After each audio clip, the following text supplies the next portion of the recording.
Hello and welcome to the Bee Formless Flow Driven CEO podcast. I am welcoming all the way from California at around 4:30 on a Tuesday.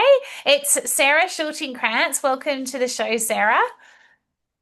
Thank you. Thank you for having me on. No, thank you. I'm going to do a quick intro about you and then I'm going to hand it over to you because I am so intrigued to hear all about your journey and all the work you're doing with all the thousands of people in the world and the positive impact you're making. But let's start with the formalities first. So, you're a keynote speaker, best-selling author, certified executive coach, and extreme adventurer. I love extreme adventure, but I don't think it's as extreme as yours from what I'm understanding. Who helps individuals and organizations navigate challenge through that resilience, the creativity, and bold forward movement. Love that. You've got 32 years of personal development, research, and executive coaching experience. And you empower people from elite athletes to Fortune 500 executives to embrace transformation and live with greater clarity, purpose, and what I like to call flow. You're the creator of a five-component coaching framework, which I'm intrigued about as well, that's focused on helping people move through their trauma, uncertainty, and personal reinvention. I've been on my own personal reinvention the last few years. And basically your approach has your method integrates, from what I understand, nature-based healing, deep self-reflection, somatic awareness, narrative work, and forward-focused action. And been guided, you've used it and guided thousands through personal breakthroughs and organizational change. But you've also had your own, by the sounds of things, healing journey that's taken you from surviving deep personal trauma to summiting 14,000 peaks. I'm not going to say any more than that because I'm like, when I was doing my homework on you and doing a bit of research, I'm like, this woman is so amazing and intriguing and fascinating, and I can't wait to chat to you. And we've had a couple of false starts, but here we are. So I'm going to hand it over to you to share your story. So over to you. Thank you. Yeah, so my people ask me all the time. In fact, I was just writing a LinkedIn post about this today, was wow, how did you get into this work? Who are you and how did you get into this work? And I'm sure you've probably heard the same thing, right? Like people wonder, how did you get to this point? I went through a lot of trauma in my life. I went through my very first trauma at 17. My second was my really big one, and I was 40 years old. I'm turning 52 pretty soon, actually, in August. You look great. And because I just got off the ocean paddling with whales and dolphins. I was about to say, Truly, truly, I did. yeah. Doing work out there by the same time. I was literally taking calls out there on the ocean. People are like, how are you taking calls out here for business? And I said, because you know what? This is my happy place. Why wouldn't I do work in my happy place? Yeah. Anyhow, so I digress. Yeah. So, I went through a major trauma at 40. I was uh, somebody who I went to school. I did graduate from the University of Wisconsin-Madison in teaching. And then I gave up my teaching career many years ago to follow my former husband out onto the West Coast. And I ended up staying home raising three sons. And so, where I was once a teacher, I gave up my career. I didn't have a career. And then when I turned 40 years old, my entire life literally imploded. So they talk about like I live in California. So when an earthquake comes through, you have the destruction, the devastation of the earthquake. You literally wake up, you look around, your life is in shambles. You don't know what's up, what's down. And then I like to talk about it like it's the tidal wave that comes through and cleans it all out. So from about the age of 40 to 42, I went through my own tsunami part where, the earthquake hit, my entire life was imploded. And then it was like a cleaning process. It was a cleansing process, right? And during that process, I was utilizing a lot of the same tools that I teach today. And at that point, at the age of 42, then I had a colleague. She's now a colleague. She was I'm a therapist at the time who I was seeing. And she said, you have like you walked into my office that first time, Sarah, and I just knew that there was something there that you were going to help other people. Mm. And she couldn't figure it out at the time. She didn't know exactly what it was. I didn't know exactly what it was. I really, I was I was just walking through and walking out of going forward through my trauma and through my change and my personal leadership and my growth and finding who I was on the other side of the destruction. And I like to call it the tsunami. Um, but people always ask, well, what'd you go through? What'd you go through? My former husband was betraying me for most of my marriage. And so I lost literally my family life as I knew it, my home, my marriage. And I had to raise three amazing men through all of this. And I'll tell you, looking back, somebody just asked me this recently. They said, like, nobody could tell by looking at me that I was in major complex PTSD. Nobody could tell by looking at me today that I was that person that wanted to take my car and slam it up against the overpass and take my life. Nobody could look at me today and go, oh, what the heck? Like, that's who you were. Yeah, that is who I was. And I will tell you, I am so happy turning almost 52, doing the work that I am today. And it gives that time of my life. I have so much gratitude to the woman I was to be not to the trauma. I don't give gratitude to the trauma. Yeah. I don't want to give her any more power than it already has taken from my life. I give gratitude to the woman that I was to be able to walk through that and to develop these frameworks and to develop this work and now to go into businesses and create, curriculum and to be able to sit with people going through their own change and their challenges and to have led literally like hundreds of people through nature, through the Grand Canyon, Alaska, the San Juan Mountains, to be able to find that inner spark within themselves that many times we lose along the way, right? Mm, And so I always talk like it's about developing that fire inside. It's about making those bold moves, and it's about, understanding that you can overcome anything in your life. mm, Um, so this, I mean, it's like that's just like the 30,000 foot view of who I am. Um, During those 2 years from 40 to 42, that's where the extreme adventurer came in.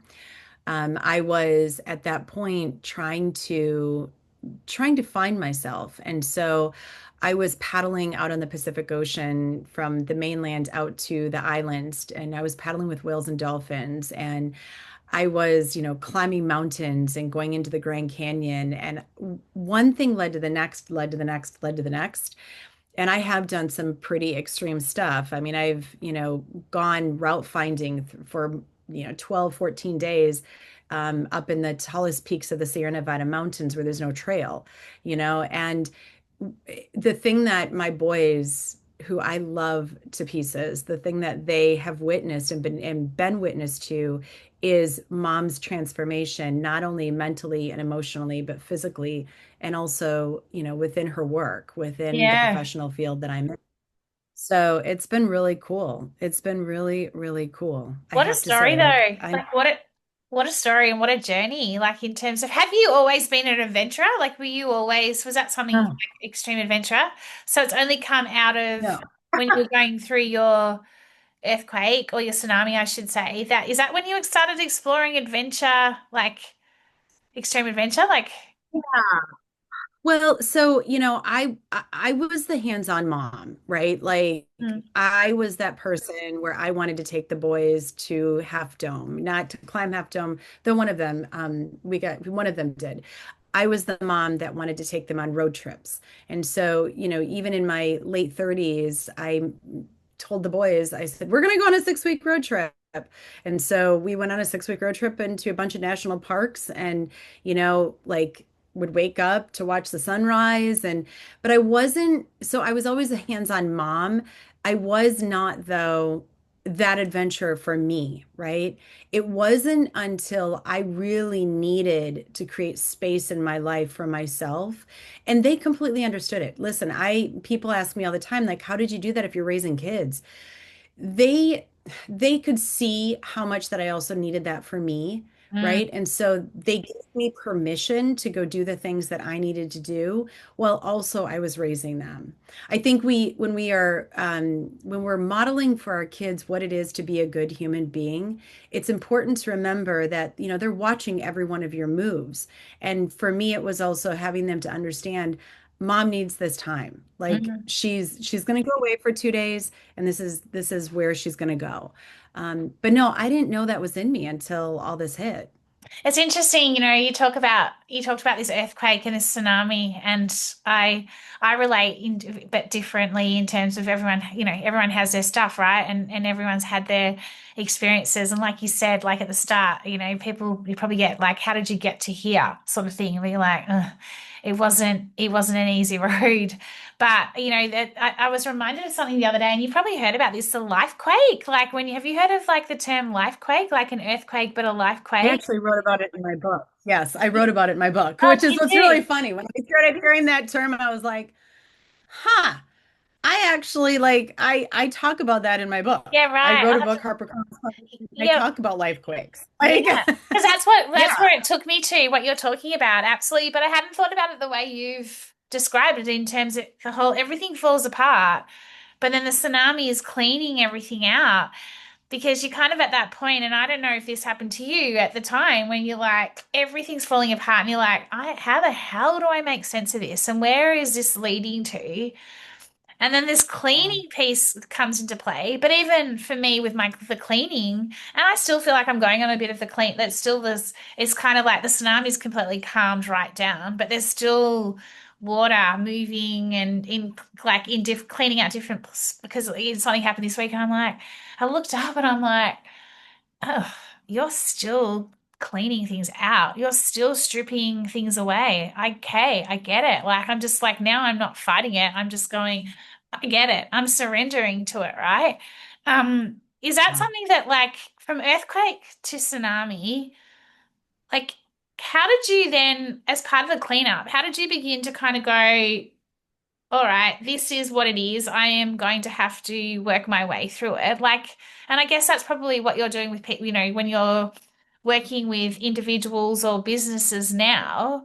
What's that like, how do you like, I'm trying to articulate what I'm trying to ask here, but like, it's almost like, what's that transition from utter destruction to then clean out? How do you explain that? How do you teach that? Like, is that part of what your 5 component framework that you use? Because there is a real distinction between the two, in my opinion, in like from what I've felt, like that transition to be able to accept that things have to be cleaned out for you to then have that bold movement forward, using your words. Does that make sense? Yeah. I completely makes sense. And I hear what you're asking. There's not one thing in particular. If there was, everybody would be doing it. Okay. So that's like people need to remember there's not one way to do anything, because if that there was, then every single person that's in trauma would be doing that one thing. Yeah, Right. So you need to do what works for you, first of all. Now, there is a part in what I'm talking about problem solving, because a lot of what I do is talk about problem solving through yeah, change as well. Like resilience is always our true north. That's what gets us through it. I'm obsessed with resilience. I love developing resilience in people and companies. That said, or helping them to. That said, problems are something that are always coming our way. And so when you're in, which that is, that's a major problem. When you're in that problem, one of the things there are so many different techniques that I teach people. One of the things that I always ask is, first of all, is this your problem? Because so many times we're in trauma, but it's not even our trauma. It's literally like it becomes so enmeshed, right? Like there's the trauma that my husband put on me created also the more of the trauma from my past. And there was so much of what I was trying to fix within that trauma that I couldn't fix. And the reason why I couldn't fix it is because it wasn't mine to fix, mm, right? So think of like an addict. You can't fix an addict's issues. You no, can't. An addict knows to fix their own issues. And yet, what happens, so many of us become so enmeshed and codependent within it that we want to fix it. And so what happens is that after everything like collapses, right, we're still sitting in that collapse, even as it's washing up, and we're trying to take care of the other side of the street, which isn't ours to clean. true. So right? So what I do with people is I sit with them and I ask them, first of all, like, what parts of the problem are yours to work through and what parts are not? And so there's a story when I was climbing one time where one of my friends kept Mhm. putting rocks in my pack and I was carrying them up the mountain and I didn't realize it until I would get to the next stop and reach in to grab a sandwich and all of a sudden I'd find a rock and not just a rock, like a boulder and like a big, big thing. I should have noticed. I should Yeah, have noticed that's that I was carrying the extra same. poundage. I didn't know. I didn't notice because it was also year one of my trauma. And so I just kept taking it out because that's what I do. I just fix things, right? Like take it out, set it down, just do the next thing. The problem is that the pattern and the problem will be handed to you over and over and over until you learn the lesson. And Mm, so it wasn't until I got to one part and I literally was like, okay, this isn't funny anymore. Like this isn't funny anymore. I don't why am I carrying out extra weight that's not mine when I'm just trying to clean up my life at the same time? mm, Now understand again, this was like year one of my trauma. And then I saw this little path off the side of the trail, and I told my friends I want to go and explore and see what's over there. So I went over to the path, over to the end of the trail, and at the end of it was this outcropping of rocks that I stood on, and I looked out into this vastness below, like literally this most beautiful vast valley. And it was at that moment, now I'm going to explain what happens here. It was at that moment, as I was looking out, that I had this realization that just like those rocks that had been placed in my pack, for the last several years, I was carrying my husband's issues. And mm, I wasn't doing anything but trying to fix them, mm. right? And unbeknownst to me. And how many times does that happen where we carry things that are not ours, and then we feel like, why am I so weighted down in life? Like, Yeah, right? Like, think about companies. Why is when one department's trying to fix another department? I'm like, but that's not yours to fix. Let that department fix it fix so that we can itself. streamline and work fluently and in flow, right? Yeah. Um, so what happens at those moments when we're looking out, and this is why nature, when I also that's another tool to some for people to use, when we look out into nature and we feel this piece of awe, the frontal lobe of our brain, which is always on, that's, we're in it right now because we're on Zoom and it just goes. Yes. That actually slows. And when the frontal lobe of our brain slows down, the back part of our brain is what rises, that will rise. It gives it space to have creativity. More so than anything, when we're in a state of awe, our brain starts to actually rewire itself. Absolutely. So we're not seeing things the way that we once were because we're out of the situation. The other thing in that moment, I felt when I felt so small, because I felt so small, I felt completely disconnected to my problems. And so in that moment, because I wasn't connecting to them, I could see that they weren't mine.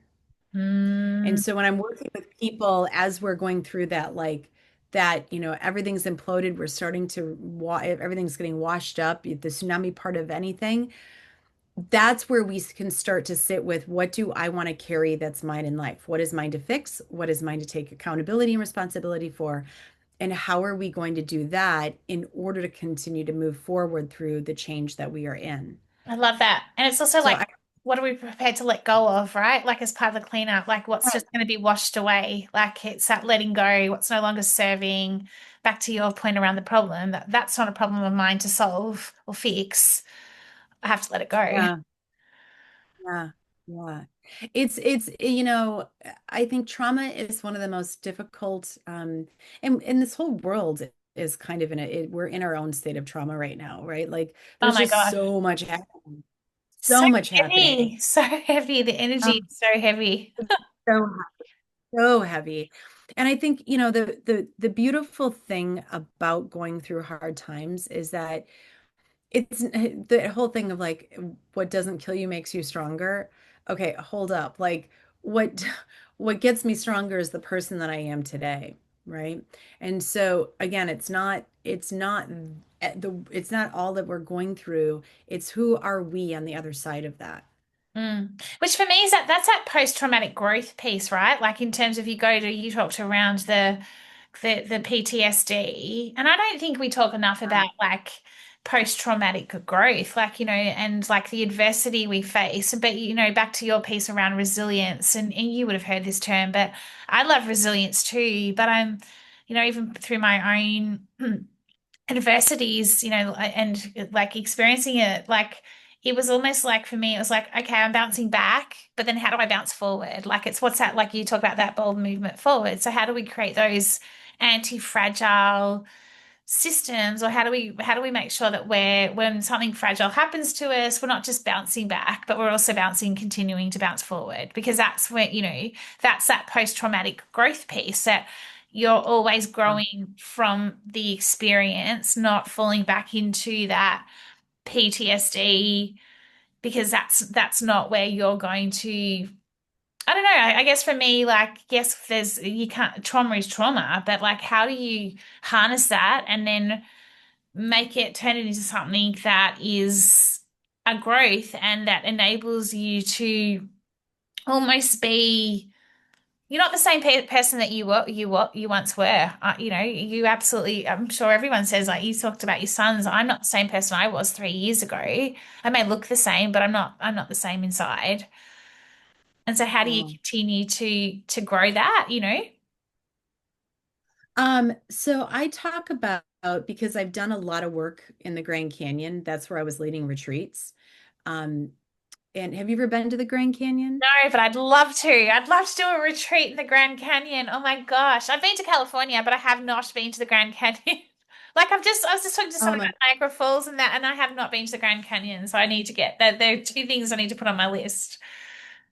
Yeah, it's really amazing. And here's why, is because, there are a lot of speakers, a lot of people that talk about mountains and you constantly climb. But what I always talk about is you have to go through the change. Mm, And so you have to descend into the challenges, into the change. And then when you do that, you ascend in resilience and lasting growth. So that's the post-traumatic growth that we're talking about here, right? So I break it up into three parts. It's when we're walking to the edge, right? It's like you're getting there. You're approaching, right? It's called the approach. You're approaching the change. And then step two is you're descending into it. Step three is the valley. That's the bottom of the Grand Canyon. You're literally down there looking up, going, oh geez, like look at how far I've come and look at how I have to get out of this. And can I even do that? That's where, to me, I find that most of the resilience is actually built yeah, because you've made it halfway, right? Like you're down there. Now you have to get out. yeah. And there's only one person that you can rely on to make that happen. And it's truly you, right? Like you can have the guide, you can have the people to support you, you can have the team, but without your two legs getting you out of there, without you making that effort and that choice, you're not going to, right? And then, so that's step three. Step four, I like to call the ascension. That's when we ascend out. Um, you're doing more, you're still having mistakes, but you're making a lot more progress because you are climbing out of it than you are mistakes, Mm, right? So the fear is different because the fear feels different mm, because when you're descending into change, where your fear comes from is going to land differently in the body than where it is when you're climbing out because it's mm. not the same situation, right? And then I call it the continuum, right? It's continuing the climb. That's stage five. That's post-traumatic growth. Continuing the climb is pretty amazing. Okay, now when you're talking about how do you develop that resilience? When you've done something hard like that, you've created a baseline that's Yeah, now raised because you've done something yeah. hard. So when you do go through the change the next time, it's not going to feel quite as deep as it did when you're descending in the first time, right? Because now you have something to compare it Base it to, off. right? Yeah, It's like, exactly. oh, Yeah, yeah. big deal. I've been here before, I can do this again. And so to me, that's all like when I've taken people down into the canyon, that's all a part of it. When we go through that change, when we're developing resilience, when we are working through anything, that's a part of it. It's those five stages of change that we're also going through. Yeah, right. It's fascinating because I was going to ask you about your five stages of change, and you've just shared it with me. So how does it work with organizations then? So like, I mean, do you take organizations on this retreat? Like when you're going into an organization, for example, and they need to make a change, is it coming from a place of trauma, or is it that like what sort of change are you going into organizations to work with them on? Or is it, do you notice it's an individual? Like, or it's kind of Yeah, no. ingrained in the business? Mm. I don't take them into the Grand Canyon. There's what I do is I bring the Grand Canyon to them. Yeah, right. Okay. So yeah, so the think of it this way, like I'm working with a company right now here in Los Angeles, and they're going into their own change. They got acquired, two companies coming together. It's been like a lot of change at one time, and it's caused a lot of disruption, which is the same thing that trauma does. It causes disruption. It's not that that's traumatizing, it's just a lot of change at one time. Yeah. So I literally develop a curriculum for them, walking through them through the five stages of change over for in this instance, we're working for 4 months together. Yeah. Okay. And so what's cool is we do a baseline from where they start. And I ask them, where do you think that we are right now in the change? And they all mark it. They're like, this is where we think that we are. You come back after just 6 sessions of doing the resilience work and the problem solving and working through everything, the curriculum that I create for them. And then we do like, because right now we're three-fourths way through with this company. And we just did we looked at it again and they shared like, this is where we think we are. And oh my gosh, the how far that they have come in such a short time in their culture, their communication, in the team building, in the leadership work, Yeah. just all of it within the resilience. It's is so amazing. It's so Yeah. amazing. So I don't take people, I don't take, I mean, I could, but I can't take too many. A small team, sure, I could take them to the Grand Canyon. But really, when organizations hire me or when I get hired to do a keynote, it's all about bringing the Grand Canyon and those The lessons and the experience. leadership Yeah. tools. And we bring that straight to them. Like literally bring it straight to them. It's cool. Yeah, it sounds it. It sounds it. What do you see as the biggest challenges right now in businesses when it comes to change? Like, what are you noticing? Like, are you seeing, like, if you're getting called in, right, are you quickly able to determine what is almost like transactional change versus, embodied change? And then, we talk about resilience, but we also then, like, I don't know, and it's probably a separate question, but it's somewhat, I'm trying to put the two together because I feel like they are somewhat, but like when you're in trauma, sometimes you resist what you know has to happen to move forward because you're just, I don't know, you're in that trauma and it's you can't see the wood for the trees, it's like Right. so, and I see that you see that in businesses at times where it's like they've asked you in, they want you to work with them on changing the organization or the team or, the whole lot. But yeah, then you're quickly seeing it's a surface level change that they're looking for because they're actually resisting what actually needs to happen for the actual change to, do you know what I mean? Like, yeah. So it's probably there's two questions there, I think. So let's start. What do I think is the biggest problem? Let's start with that. I Yeah. think it would be confusion. I think there's so much confusion when people are in change. And because if there's confusion from the top, it's going to ripple down into all the way down to the front line. So I would say that that's the first thing. People have a hard time finding clarity between the weeds. The second thing is the people skills, the EQ. We seem to, I believe, as I see it, we've become very numb to people skills.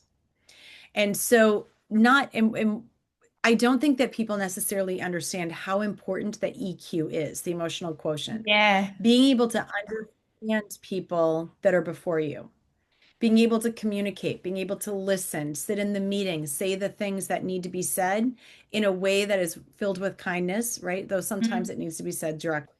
Yeah. Um, and being able to literally just like see through the ego, right? Because that's the other thing is that I feel like, and I don't know if it's because of social media. I would my if I was a betting person, I'd say it is that the ego has literally erupted with so many people. And I think the reason why it's become so prevalent, the egoic behavior instead of the, servant leadership, I would say it's probably because people are on their computers and social media so much, right?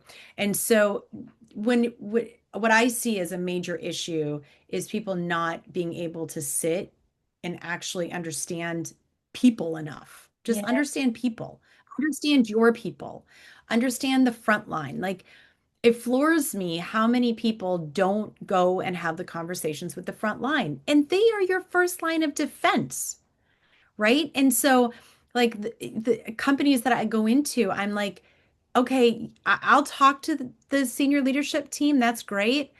I'm going to talk to the front line just as much, if not more, Yeah, I agree. because they're the ones that are doing The so much of the line. They are your first line of defense.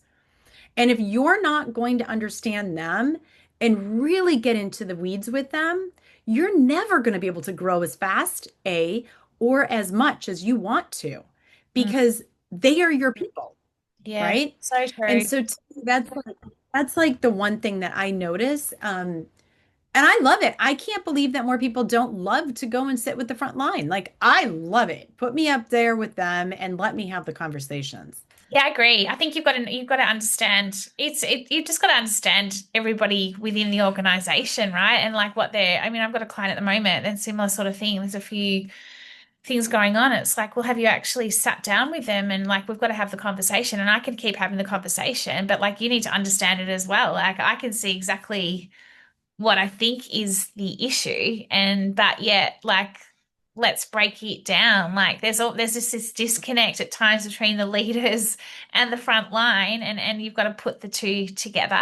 I think exactly what you're talking. And then on the social media piece, yeah, it's interesting you're calling that out because I don't know, every day I'm going on and I'm looking at it going, oh, I just can't. Like it's almost like like I go into LinkedIn sometimes and I'm just like, what is going on? Like, what is going on here? Like, it is just like ego bash. And I'm like, can we just talk? Can we just not have this bashing going around? Because it is taking us and detracting us from, like you're saying, the EQ, understanding the people, what's actually really important and what we need right now in the world, I think, like in terms of if we think about the future of business, the future of leader. And I was actually even going to ask you about the future of the younger generation. Like you said three sons, like, being able for them to be able to boldly move forward also, like what they're seeing versus like, do you know what I mean? Yeah, they are. So my oldest is an entrepreneur. He's 34. My middle is 24, just entering the work world. He was captain of the U.S. men's water polo team for the last 2 years. And then my youngest one he's 19 and just entering college. And he's also going to go play basketball. It's interesting to me because I've been able to watch the progression with them and through all of our own trials, tribulations, and all of our own stuff. Um, I've always told them, I said, the thing that I want to do, my intention through all of this is to have you be servant leaders yourself. Yeah, That's it, period, point blank. Be good men, be, honest, integrity driven, good men, do the things that you love to do, create a better world, and be happy. That's it. Like treat others as you wish to be treated. It's so simple. choose to be Um, happy. You've got it at the and back of your I keep watching it. yeah, happy. Everything is a choice in life, right? And I think that so many times we forget that Mm, happiness is a choice, joy is a choice, being a servant leader is a choice, creating a better world is a choice. And if we could all do our own part, imagine what we could do. totally, totally. Chose to do our part. Yeah, 100%. So what's next for you, Sarah? Like you've conquered a lot, you've achieved a lot. Like what's next for you? Like what's your next big bold movement going forward? Or bold move, I should Um, say. yeah, my next bold move that I'm doing. So right now, um, I am developing programs for companies, which has been super fun. I love doing that, going in and working with long form programs, short form programs, workshops, speaking. My next bold move is to get on bigger stages to have greater impact. So if there's anybody out there that wants to bring me in, I would love to be a part of it. I mean, I speak to everyone from, small groups all the way up to thousands. And then, the other bold move, I'm trying to decide where I'm going to live next. No big deal. So, yeah, my kids are getting older. They're older. They are older. They're out of the house. And so my next bold move is also trying to figure out where I'm going to go next. And then I got a lot of travel stuff I want to do. A That's lot of exciting. travel stuff I want to do. You might end Yeah, it is. you might end up traveling and then So work out where you want to live next or move to next. you just never know. I reconnected with my high school sweetheart after 32 years. And so we've been dating for a couple of years now. And Oh that was a my big, bold gosh, move that in is my so cool. So I know. That was a big, bold move because Sarah was going to stay single the rest of her life. She was happy, and so was he. And then we reconnected, and things are great. So, right now it's just like navigating through that too, right? Just like trying to figure out what's next. So I love it. it's good. It's I love it. fantastic. I love it. So It's fantastic. what would be your final, I mean, you've given a lot of like wise words and everything you're doing, but like what would be your final, I guess, point to make, or not even point, but like what would be your if you were to end if this was a keynote, if you were doing a keynote right now, what would be the last thing? Oh, I'm putting geez, you on what the would be the spot, but last what would be the thing? last thing I know. I'm like, wow. I what would actually have to go write. do I you got know to write a keynote after this. So, yeah, what would you know be what? Honestly, that's how I'm going to end it. how are you gonna end it? How are you You're gonna like, end well, it? I was on the If podcast. this is yeah, if this was your Um, keynote right now, how would you end it? so there is a quote that I have lived by, and I will share it with you. It relates to every organization, every business, every human being in life. And it goes like this. We all walk through the valley, right? The valley of darkness or change at some point in our life. Don't set up camp there. Because I think so often we set up camp instead of realizing that stars can't shine without darkness, and you're the star, the guiding light taking you through it. I don't care if you are a leader, if you are a team, if you are whatever, if you're a frontline person, if you are in the darkness in anything, if it's business, if it's life, if it's whatever, you are the star that's going to get you out of there. That's the resilience in you, right? And so don't set up camp in it. Keep moving forward.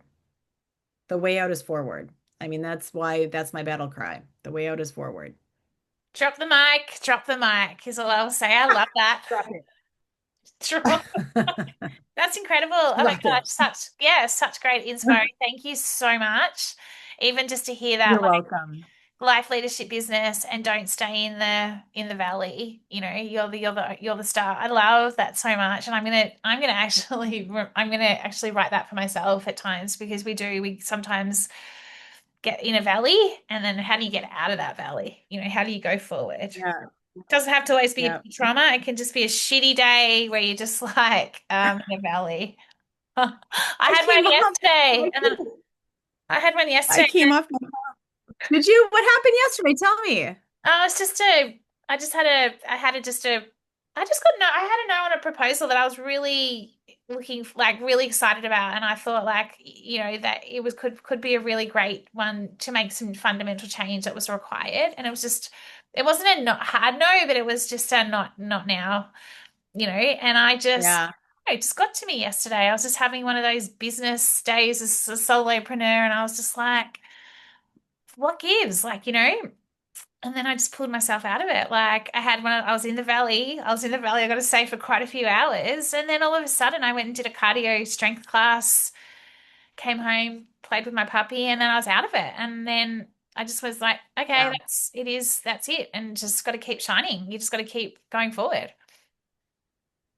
I think when I've had anybody reject like something I've done, I've always said, cool. All right. Well, look, what's this opening up to then? Because it's creating space for that other thing. And I think we 100%. sometimes forget, and we're not meant for everybody. I'm not meant for everybody. No. I'm not meant for a lot of stages. I'm okay with that. Yeah. And I Like, just and I think, yeah, I'm the same. I'm not meant for everybody. And I don't want to be for everybody either. Like, do you know what I mean? Like, no, it'd be boring. you're It for everybody. would be No. so boring. But You're you're for everybody, you're for nobody. That's my thing. yeah. So something else. So yeah, yeah. It's all good. Sarah, how do All we find good. out Well, more about congratulations on the next one coming in because it's going to. Oh, thank you. Thank you so So much. Yeah, I love that. How do we find out more about you? Where do we find out about your keynotes? Where can we find them? I mean, I'll share everything with you, but where's the best place to connect with you? yeah, thank you. So I'm on LinkedIn at Sara Schulting-Kranz. I'm assuming you'll put the links and stuff Yeah. down there. My website is schultingkranz.com. You can find me on Instagram, though that's not really my jam space as much, but really I like LinkedIn. Um, Yeah. and then also you can find my book, Walk Through This, Harness the Healing Power of Nature and Travel the Road to Forgiveness. That is on Amazon. It's in Barnes and Noble, any bookstores. And then I did do a TED Talk on forgiveness as well a long time ago. So I'm a much better speaker than that now. But that was in 2019. So there's that. You can watch that. And my YouTube channel, Sara Shulting Kranz, there's a ton of stuff on that. And it's good stuff, like I have to say. There's some fun stuff in there. So you'll see me on Yeah. everything from the Billboard, New York Times to, my speaking reels in there. So yeah, Awesome. it's cool. I've got your YouTube. I haven't got your Insta, but that's okay. I'll find it and I'll grab your book and put the links into your book as well. So thank you so much, Thank Sarah. you. I'm going to let you get back Thank to your you. evening. It's been such a privilege and honor to chat with you. I love what you're doing. I loved the end, the keynote. It was quite incredible. But yeah, thank you so much. And you're super inspiring. And yeah, really appreciated having you on the show today. I appreciate you having me here. We'll talk to you soon. Thanks so much. Thank you.